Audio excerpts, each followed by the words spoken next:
Hello everyone, hope you must be doing great and awesome. In this video, I'm going to talk about how should you define your payment and shooting terms in your wedding photography business or your photography business with your client. What should be the breakup of the payment terms that you should have in your company? This is the question which has been asked by a lot of photographers that Abdullah, what should be our payment and shooting terms with our client? And for you, I have designed 8 case studies, case 1, case 2, case 3, case 4, case 5, case 6, case 7, and I think, 6 cases for you I have designed, where I will be showing you how could be the different payment terms that you can have in your wedding photography business or your photography business with your client. So the case 1, this is the payment term which I used to have when I started my business, because there was no one to guide me, and later on I changed it to a different breakup altogether. So what was that? So earlier when I started my business in the wedding photography business in the year 2017, I used to ask for 30% advance or retainer fee, right? So when the event gets booked, 30% advance, and once we have shot the wedding of the client, we would ask for 60% of the payment of the total shoot payment after the wedding. Right. So till here it was good. We used to get some cash flow in our company, but this 10%, it would not come to us, and it would take around 6, 7 months, 8 months, and sometimes more than a year to come back to us. And the value of the money gets depreciated when it gets stuck with the client. So the 10% we used to take after your album is delivered to your home. So what used to happen in between these two, 30%, 60%, even we have delivered the videos to the client after taking up the videos, because the album picture selection depends on the client, right? Client select the pictures, and unless and until they do not give you the pictures, you will not be able to process the further work. So in between, suppose you have taken 90% of the payment and the client is not giving you the pictures till 1 year, and even if you have delivered the videos to the client, you will not get your payment. It will get stuck. So unless and until they give the pictures to you, you get it designed, you get it printed, and when you deliver finally to the client doorstep, then you will get your amount. So a lot of amount used to get stuck, and I moved it from this payment terms long time ago. So never ever have a payment term where even if you have delivered the complete work to the client and you are not getting the payment. So what was that payment term that I, after this transition, what I changed after this from my experience? So case study 2, in this one I started 30% advance or retainer fee, 60% after the client's wedding, and 90% we have taken. Now 5% after your videos are finalized. So see the difference in the words. I'm not saying over here 5% after your videos are delivered. I'm not saying that we will deliver your videos. Why? I'll tell you the reason behind this. If you deliver the videos to the client, it happens with most of clients. I'm not saying that all the clients are like this, but a lot of clients, when you deliver the final videos to them, and even if they find a single flaw, they will start to give you the change. Sometimes intentionally they will give you the change so that they get some time to make you the payment unless the final delivery is finalized, right? So once the videos are finalized from the client's end, client is saying that yes, videos are okay, you share the low resolution of the videos, or you could possibly share the videos on a YouTube link. You can unlist them, right? And the client says that yes, your videos are finalized, our 8 videos are finalized. Then you can I'll tell you, you can ask for them the next 5%, right? And once 5%, and the remaining 5% you have to get from the client once the album is delivered. So this we did after this case study 1. We shifted to this, but it also did not work, because what used to happen when we actually got the album printed, right?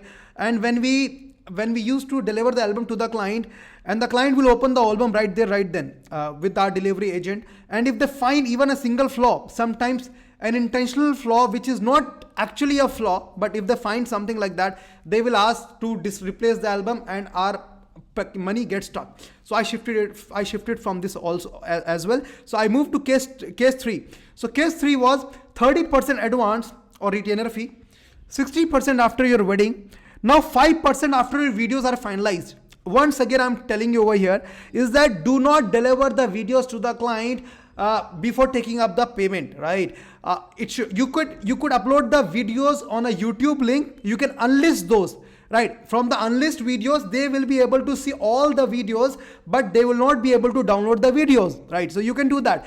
And 5% now we started to take on the album printing. So once we have got the album printed, photo book printed, we will send the pictures. Our team will send the pictures to the client saying that yes, your pictures have been, your album has been printed. Please pay the remaining dues. And on this stage, which is the stage number 4th, we will have all the payment in our account and everything gets finalized, right? So you can have that as well.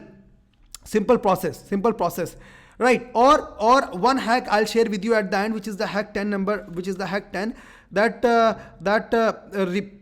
one second, that have the album billing album billing separate. Yeah, separate. You can have this, right? So this is the case 3. Now case 4.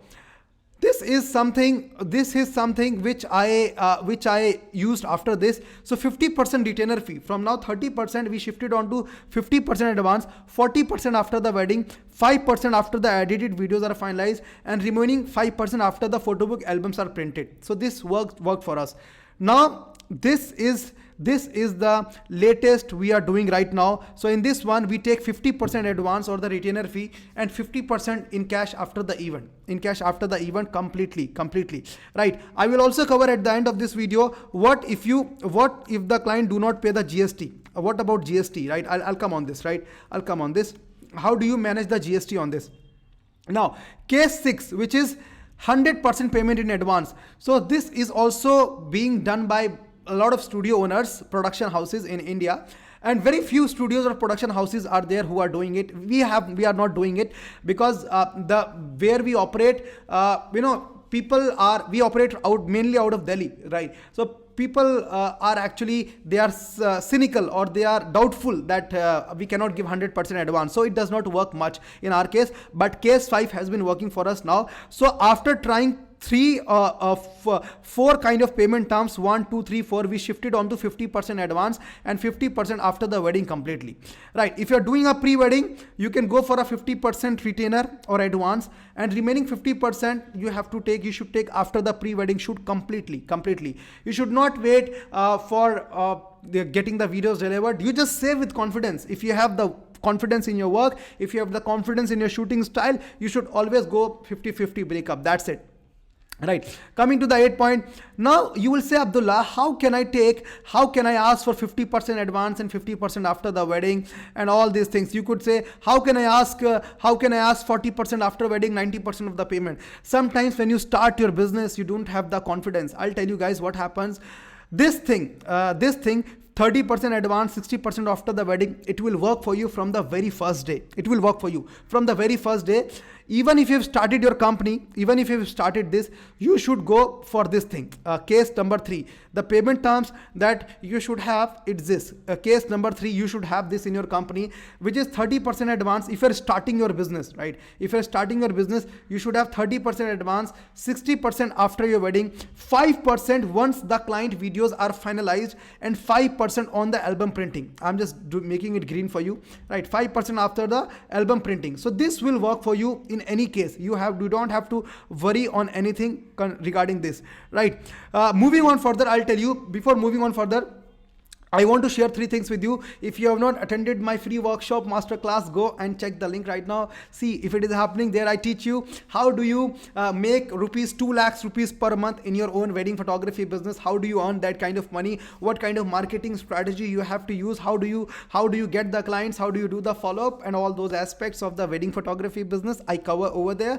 After that, if you want to know about my premium programs and premium courses, which has been taken more than 1,000 photographers across the nation, India, then you can check the link in the description. It is over there. You can check the details, the content of the premium program courses, right? And the third one, if you're not joined my VIP Facebook group, Telegram group, go and join that. The link is in the description, and make sure you subscribe to it. Make sure you press the bell icon so that you receive all the notifications which are coming across on your YouTube feed, right? So now 8 point. Your confidence will increase with the quality of your work. Now, what is this? Let me share this with you.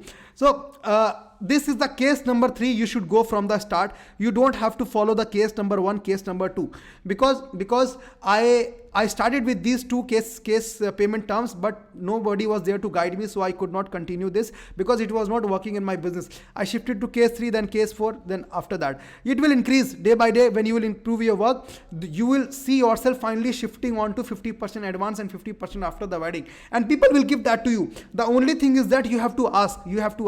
If you don't ask, you will not get that. 9. Do not hesitate in asking for the payments. Now, what happens with a lot of photographers? If you do not ask, you will not get the payment, first of all. So a lot of photographers, after the wedding is done, they do not ask for the payment and they share all the data, right? In this is a very deadly situation. Suppose the client has seen your picture, and even if they find one flaw in your picture, something is missing, they are going to stop your payment and will say that, oh, we have seen that you have not delivered up to the mark. How can we give you the full payment? And after that, your payment will get stuck, and also they will not refer you. But after you have done you have shot their wedding, and even after that you are asking for the payment complete without giving any data to them. If it is mentioned in your payment terms, you should be very open on asking for the payment, and until and unless the client does not send the payment to you, the remaining dues, you should not share the data at all. This is the mistake which I have done a lot of times, right? And coming on to this, have the album billing separate. Now, what is this, have the album billing separate? So suppose in a lot of times your payment gets stuck because of the album. So make sure you do the photo books billing separate, because it will help you to get your photography and the cinematography and the shooting payment on time, and album billing you can do separate. Now you would say, Abdullah, what about the GST in this case? I'll tell you guys what happens. So in the Indian wedding photography industry, people are not willing to pay the entire amount in GST. This is just a mechanism of our game of mindset. They are not mentally prepared to pay the GST.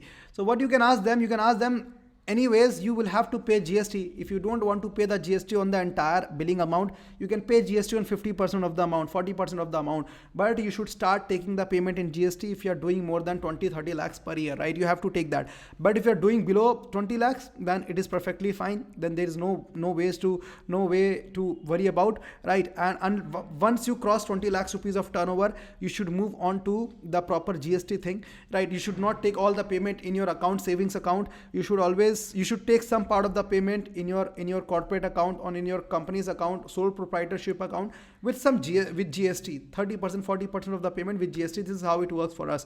So this is it, guys. You can start following you could follow the case study 3, right, which is 30% advance retainer fee, 60% after wedding, and after that you can move to case 4, case 5, and case 6 is the best option to have. Only once you establish a brand name, once people know you, then you can move on to the case number 6, which is 100% payment in advance, and until and unless it is not going to work for you.